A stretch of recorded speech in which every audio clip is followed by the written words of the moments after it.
La signora appartiene a una famiglia di Altino, i cui membri fanno i mercanti da generazioni. Hanno conosciuto gente che parlava una lingua affine. Veniva soprattutto da una città chiamata Patava o Patavium, stava da qualche parte lungo la strada che andava verso ponente. Ma anche gente che veniva dalle terre attorno e al di là del fiume. Li chiamavano Trs, Etruschi. Poi c'erano quelli che venivano dal mare, i greci, e portavano con sé spesso doni esotici, a loro volta scambiati con i mercanti levantini e africani, tra cui gli egiziani. Si facevano affari molto redditizi, grazie ai quali il patrimonio della famiglia era cresciuto di anno in anno.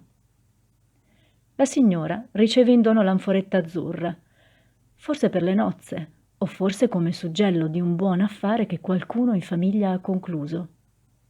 È un dono prezioso, sia perché per realizzarlo sono stati necessari materiali non comuni e l'abilità tecnica del ceramista egiziano, sia perché viene da molto lontano, da terre incognite per mano di persone sconosciute e con loro ha affrontato viaggi lunghi e pericolosi. La signora è ben consapevole delle virtù di questo oggetto raffinato e lo espone con orgoglio nella stanza pubblica della sua casa nel cuore di Altino.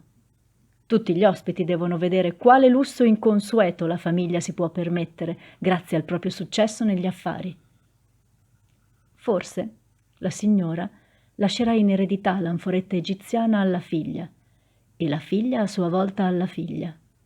O forse lei stessa e non una sua erede ne farà dimora per il proprio corpo nell'eterno viaggio, nelle terre ignote e infinite dell'aldilà.